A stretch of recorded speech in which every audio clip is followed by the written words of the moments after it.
Truth is,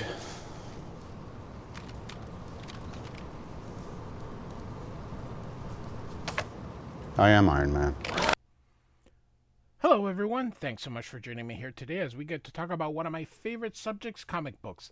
My name is Jose. I love comic books. I love talking about them. I love sharing them with you. Feel free to follow me on social media if you would like. Links are in the description below. I've also posted a link to the Marvel database slash fan page with this issue so you can get plot synopsis and character bio. So we are on the road to Armor Wars and the return of Bob Layton and David either Michelini or Michelini, depends. I hear McFarlane saying Michelini. I've hear other people say Michelini. I've no idea. So, um, we're on the way to that, which is Iron Man, I believe 215. So we got 2 issues to go. Now, we've started covering this with I think 211, and we have had a different artist each and every single issue, including this one. We're going to have a different artist. I believe the cover is by Bob Layton. He does not do the insides. But it is a really good cover. I like it. So, here we go. So, Fortune's Child. So, I love the inker. It's Kyle Baker. He's a big ink slinger. Just nice. He dashes out those big, thick blacks. I absolutely love it. So if you remember from the last issue, Dominic Fortune has assumed his dad's old gig. So Javier Saltares will be the penciler of the new Ghost Rider when it comes out in the early 90s. So this is some of his earlier work. And they teamed up with Kyle Baker, who, like I said, I love his inking. He overpowers. He's a very powerful inker. So he tends to make whatever he inks. It's like Bill Sienkiewicz. Whatever Bill Sienkiewicz inks, he makes it look like he did it. So he's not complimentary, and I don't say that in a bad way. I love his inking. So, all right. So he's fighting these guys dressed as Vikings. Um, and so, and I probably missed why the heck he was fighting them. So, um, the battle now raging on the catwalk high above the stage at the Los Angeles Opera House makes anything happening down below look tame indeed. Dominic Fortune wants some answers. He wants them now. You blew it, creep, says Dominic Fortune. You left yourself open to this. He took out the other three. I haven't got a chance. Time for a split. And so, down below, neither performers nor observers of the performance of Wagner's Götterdämmerung notice the action above them. Not yet, anyway. He's too fast. He'll get away. Unless... And so he grabs the rope here and swings away. And so the people down below start to notice. Love this guy here. And so he lands on the other side. This is the only way to travel, says Dominic. Slow down, friend, as he punches him. They're performing part of the ring cycle down there, pal. Now, unless you want to end up looking like something out of the spin cycle, you'll give me the information I need. And he's like, oh, okay. There's some new muscle in town. Boss is an old guy with a German accent. Travels with a dark-haired skirt. Lots younger. Supposed to have a mansion somewhere up the coast. His name's Simon Steele. And then Dominic's like, anything else? Don't pull any harder. That's all, I swear. And he says, thanks. And then tosses him. So.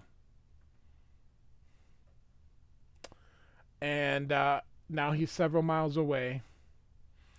And we're going to have a bit of a what happened the previous issue, which I've already covered. So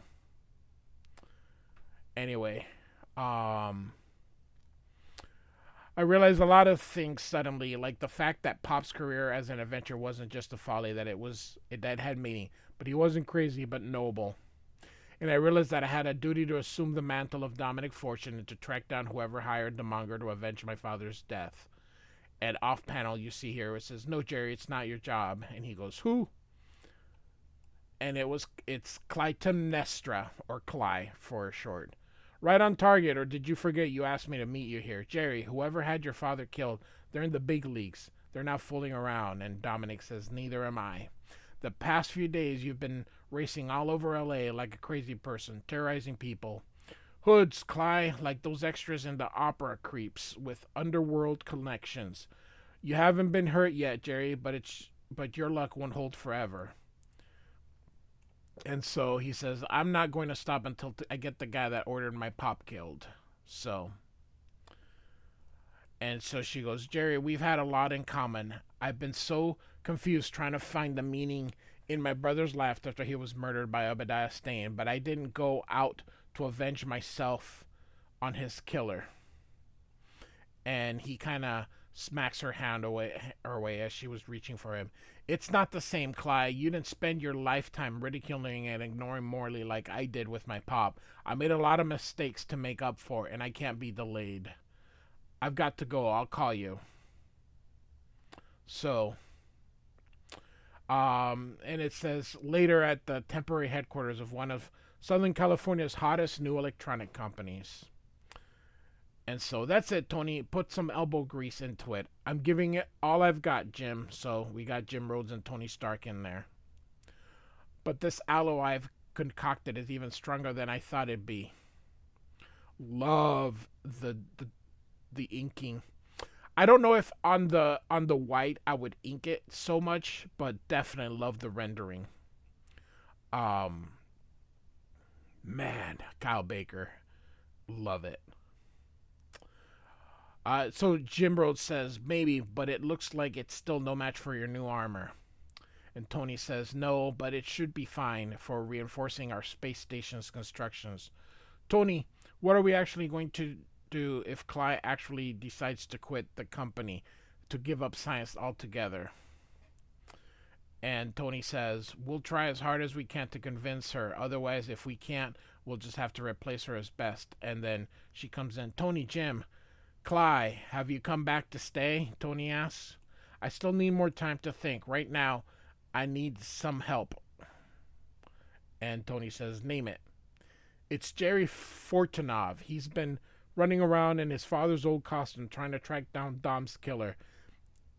I can't stop him. You tried to save his dad. Maybe he'll listen to you. I'll try, Cly." And then, of course, we got an arrow pointing down, so this one's next. "But what about you? I need to know your decision soon so that we can replace me if you have to. I understand. I'll give you an answer soon, I promise." And so Iron Man takes off, and he goes, "According to Clyde, Jerry's headed somewhere up the coast following a lead. Following a lead he got. I hope I'll be able to get to him before he gets himself set in trouble." Even in the 80s, Los Angeles and that whole area was full of people. So he's up the coast. Okay. Comic books. Awesome. And so I assume that he's heading into Los Angeles, and Iron Man catches him, and he's like, "Jerry, pull over a second. We need to talk." So he does. "All right, Avenger, but I've only got a minute. I know you're mad about your father's murder, Jerry, but you've got the right to be. But Clyde told me that you've been doing what you've been doing. You're going about this all wrong. You're an amateur. Leave tracking down criminals to the police or someone like me with experience." And Jerry says, "The police, they've given me the royalist of runarounds. I think they're being paid to. And hey, Mr. Professional Hero, didn't you start out as an amateur too? Why shouldn't I have the chance?" "Look, pal," says Iron Man, "maybe you think you're the only one with a stake in this, but it's partly my fault your father is dead. I should have been able to stop the Ironmonger faster. I shouldn't have let Dom get killed. It was my responsibility. I won't stand and see you be murdered now." And so Jerry says, "You let him get killed, you won't let me get killed. You've got some kind of problem, pal. You super guys think you have a divine right to save people from themselves. You can't make people's decisions for them. This is my personal problem. Butt out of it." And I love this menacing panel here. "I can make you stop, Jerry." And he says, "The name is Dominic, and yeah, I guess you could, but you'd be some hero then, wouldn't you? Iron Bully is more like it." And so, "Okay, Fortune, you made your point. Do you want me to come along and help?" "No, like I said, this is personal. If you should change your mind," he says, "I won't." And he says, "Good luck, fella." And he's saying, "I hope I did the right thing." So, um, he decides he's gonna follow him, and he uses like a stealth, like in it, like chameleon mode, he calls it, kind of like an invisibility. So he follows him, and so we're gonna go up into this estate. I love it. So 80s. If you ever watch some of these 80s movies, so here's Simon Steele, and inside the prison-like cell sits a brooding elderly man seething with rage. It's Dominic Fortune, very much alive. So he did not die like he did last issue. "Hello, Mr. Fortunov. I trust you're enjoying your stay. Are they changing your towels daily? Oh, by the way, this is someone I'd like you to meet. Hello, Dominic." And he goes, "Sabbath."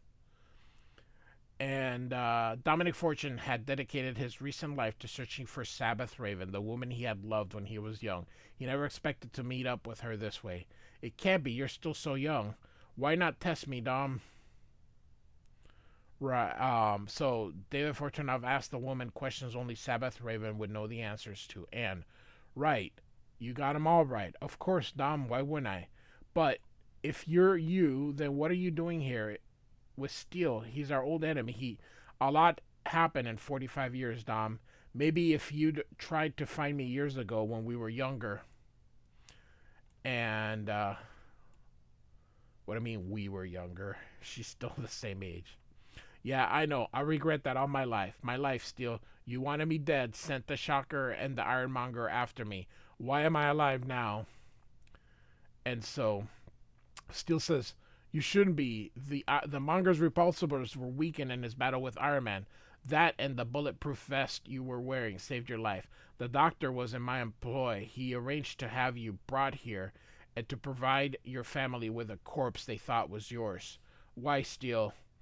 Why all the bother?" He's got a tear rolling down here. "After all the trouble you've caused me, I decided it would be too kind to let you die easily. Don't worry. Soon you'll be begging me for death."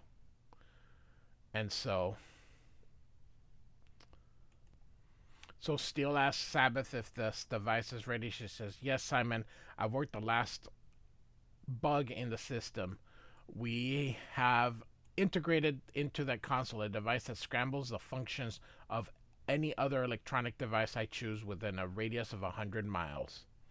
It appears the training I've put you through has paid off." And she gives him a kiss in the cheek. "It certainly has." And through the radio, they're calling him. "We have an other report of Fortune's son. He's discovered your past connection to his father and the location of the estate. He's on his way here." And so Steele says, "From all my it's Steele. From all my data on him, I'd have thought him wise enough to stay out of this. Very well. See that he is appropriately welcomed." So there he goes, an oil slick, and he can't stop. He's gonna hit that truck, and the guy tries to not kill him, but now he's gonna go over, and Iron Man goes, "If that tanker, if it crashes below, I can't let it." And so he, again, love the inking.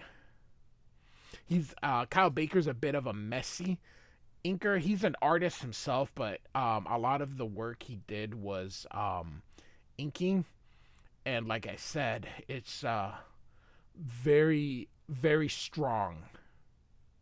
So he grabs underneath, and he's gonna put the truck down, and he looks back and so doesn't see anything, so he continues on his way. The guy is not doing well, so um Iron Man is gonna go take him to a medic. So at Stark's headquarters now.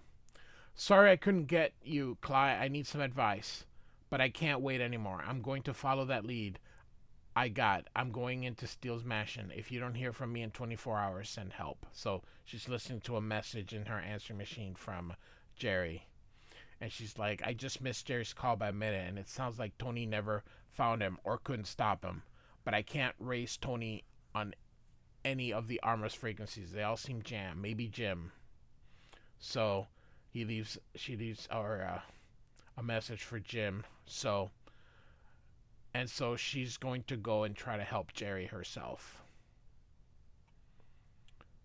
And she arrives at the mansion, and the guy's climbing up, left his bike there. So love it. Love comic books. So all the guards have arrived now.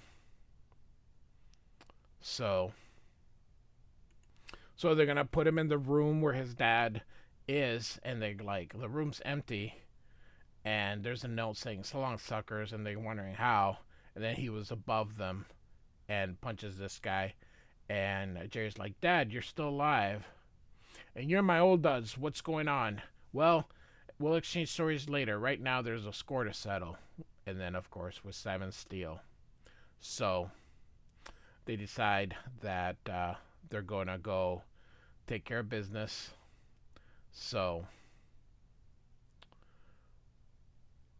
off they go. Very Bill Sienkiewicz, I tell you. Kyle Baker, awesome stuff. So Iron Man's now heading up, sees Clive's car and the bike, and so he hopes he's not too late. They're in a shootout. Steel says, they can kill my men with those stun blasters they captured, Sabbath, but they can knock them senseless. Ready a defense. And Sabbath says, don't worry, Simon.